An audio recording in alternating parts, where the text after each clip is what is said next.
Hey there, and welcome to a deep dive into some seriously thought-provoking stuff. I'm ready when you are. You've been exploring Kirpal Singh's The Anurag Sagar Ocean of Love, and we're zeroing in on chapters 245 through 254 today. These chapters are dense, even for Kirpal Singh, packed with metaphors and symbolism about Kal and the Jivas. Right from the start, you encounter this concept of Kal as this force that's almost like a cosmic trapper of souls, binding them to the cycle of reincarnation. It's a powerful image. It is, and you know me, I love a good metaphor. So we've got Kirpal Singh, our spiritual guide, and he often brings in Kabir, the mystic poet, to add another layer to it all. But even before we get too deep into their perspectives, I gotta ask, when you've been wrestling with these chapters, what's been your understanding of what Kirpal Singh means by this whole Kal trapping souls thing? What's fascinating is that this concept of Kal isn't unique to Kirpal Singh's teachings. You see echoes of it in other traditions too. Think of the Greek myth of Sisyphus, eternally pushing that boulder uphill, or even the Buddhist concept of samsara, the endless cycle of suffering.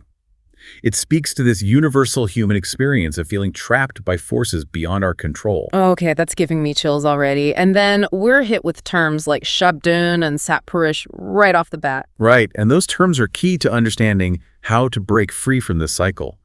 Think of Shabdun as this divine sound current, a vibration that's always present, but we're often too caught up in the noise of Kal to hear it. So connecting with this Shabdun is like tuning into a different frequency, one that can lead us out of Kal's grasp. Exactly. And that's where Sat Purush comes in. Sat Purush is like the source of that divine sound, the ultimate reality beyond Kal's illusions. Recognizing Sat Purush is like waking up from the dream that Kal has woven around us. The one thing that struck me about Kirpal Singh's writing here is how he uses this question and answer format. It's like we're eavesdropping on a conversation with the master himself. It's a brilliant teaching technique. He addresses questions directly, making the teachings feel immediate and personal. For example, there's this whole exchange about formless light and the master's radiating form. These concepts point to different stages of spiritual realization. So formless light is like clear consciousness.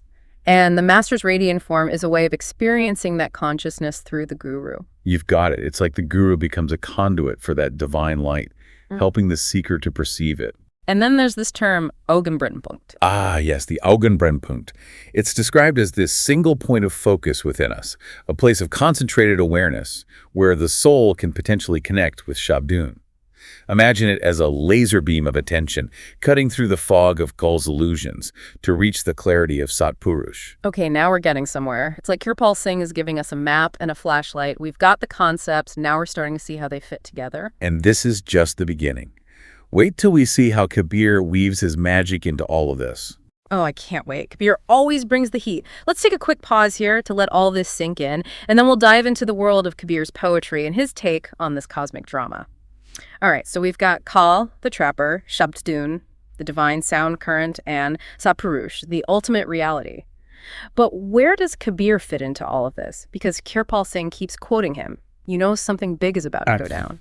Kabir is like the poet-philosopher. He throws open the doors of perception, using these vivid allegories to make us feel these truths. In these chapters, he doesn't hold back. He describes this whole cosmic play. Directed by Kal, where the Jivas, us embodied souls, are the actors. It's like we're stuck in Kal's play, following his script without even realizing it. And to make matters worse, we keep getting reborn into new roles, never truly escaping the stage. It's that cycle of reincarnation, driven by karma, that keeps the Jivas bound to Kal's drama. We play our parts. We experience the joys and sorrows of this world, and then we're back for another round, caught in this loop. It makes you wonder what Kal's motivation is. Is he deliberately trying to trap us? Or is it just part of some grand cosmic design? That's a question that's been pondered by mystics and philosophers for centuries. Is it malevolence? Or just the nature of reality itself? Kabir doesn't give us easy answers, but he does give us names, like Dharam Das and Niranjan. Right, and those names aren't just characters. They represent forces at play within each of us. Who are these players in Kabir's grand drama, and what's their relationship to Kal? Think of Dharam Das as the embodiment of righteous action, the part of us that yearns for liberation, for Sat Purush. But then you have Niranjan, another name for Kal, whispering in our ears, tempting us with the illusions of the world. It's like this constant tug of war within us, Dharam Das pulling us toward the light, and Niranjan trying to keep us in the shadows. Exactly. And Kirpal Singh doesn't shy away from painting a vivid picture. of the Jivas struggling in this cosmic drama. He talks about the 88,000 bodies, which seems like a random number, but when you think about it, it's mind-blowing. It's not literal. It represents the vastness of this cycle, the countless forms that the soul might take on this journey through reincarnation. It emphasizes the sheer scale of what we're up against. And within all this, recognizing Sat Purush is key to breaking free, right? But how do we even begin to see Sat Purush amidst Kal's dazzling illusions? It's like trying to find a single star in a supernova. That's where Kabir steps in, not just as a poet, but as a guide.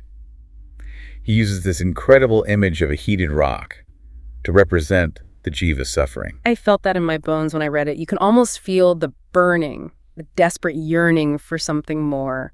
And right when we're about to lose hope, Kabir points us towards refuge. He reminds us that Sat Purush is always there, offering cool shade, if only we would turn towards it. So it's not enough to just understand these concepts. We have to feel the weight of them, the urgency of finding our way out of Kal's play. But how? How do we make that shift? Kabir tells us that the way out is through Nam and Simran. Okay, those are two words we haven't unpacked yet. Nam refers to the divine name, the sound vibration that connects us to Sat Purush. And Simran is the act of remembering, of constantly holding that connection in our hearts. So it's like Nam is the key, and Simran is the constant turning of that key to unlock the door to liberation. You got it. It's about making that connection and never letting go. But even with the right tools, we can get lost on this path, which is why Kirpal Singh emphasizes the importance of the guru. Right, because we can't do this alone. We need a guide, someone who's already walked the path and can show us the way. Exactly. And Kirpal Singh illustrates this beautifully with the story of Sukhdev Ji. Okay, now that story blew my mind. Here's this guy, Sukhdev Ji, incredibly spiritually advanced, meditating in the womb even. You'd think he's got it figured out. You'd think so, right. But even Sukhdev Ji, with all his spiritual prowess, needed the guidance of a guru to attain true liberation. It shows that even the most dedicated seekers can get lost in the maze if they don't have a guide to show them the way out. And when we're talking about the guru-disciple relationship, there's this beautiful analogy of the moon bird in the text. Oh yeah, I love that part. What a perfect image of devotion. It describes this bird that's so completely devoted to the moon that it only opens its beak to drink in the moonlight. It symbolizes that complete surrender, that unwavering focus on the master. That's essential for true spiritual growth. This is heavy stuff, and we've covered a lot of ground here. From the cosmic drama to the tools for liberation and the essential role of the guru, it's clear that Kirpal Singh and Kabir are offering us a profound roadmap. They are. But this roadmap isn't about memorizing concepts. It's about embodying them. So the question is, how do we take all of this and apply it to our lives? How do we start recognizing Kal's influence in our own daily experiences? You know, we've been unpacking all these heavy concepts, Kal, Jivas, the heated rock, even the devoted moonbird, and it's easy to get lost in the metaphors. But I keep coming back to this. What does it all actually mean for us? Right here, right now. That's the heart of it, isn't it? Kirpal Singh and Kabir aren't just weaving a fantastical tale.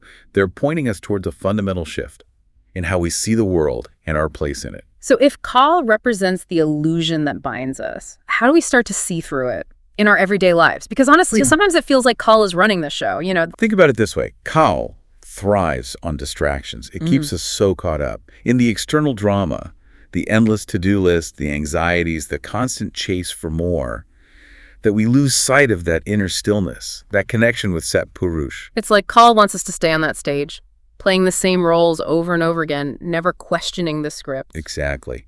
But Kabir reminds us, we have the power to choose a different role, to step out of Kal's play and create our own reality. And that's where Nam and Simran come into play, right? It's not just about intellectual understanding, it's about actively cultivating that connection with Sat Purush. Absolutely. Remember that moon bird, that unwavering focus on the master.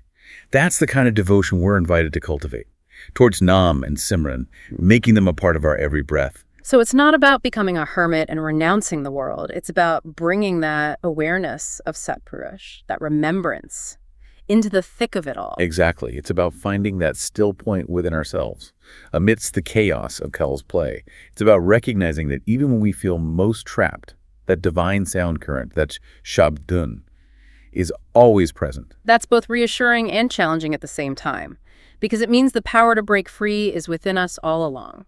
And that's the empowering message that Kirpal Singh and Kabir leave us with. We're not helpless victims of fate. We have the tools, we have the guidance, and most importantly, we have the inherent capacity to awaken to our true nature. And that awakening, that's the ultimate liberation from Kal's grip. Precisely. It's about recognizing that we're not just these limited, separate selves bound by Kal's illusions. We are, at our core, part of that Sat Purush, that boundless eternal reality. So as we wrap up this deep dive, what's the one thing you hope listeners will take away from all this? Don't let these teachings stay on the page. Let them seep into your being, inform your actions, and guide you towards that inner awakening. Because the journey to liberation isn't a spectator sport. It requires active participation, unwavering commitment, and the courage to face and transcend Kal's illusions at every turn. Powerful stuff. This deep dive has given us a lot to ponder, and I have a feeling we'll be revisiting these concepts for a long time to come. Until next time, keep diving deep. And remember, the power to break free lies within you.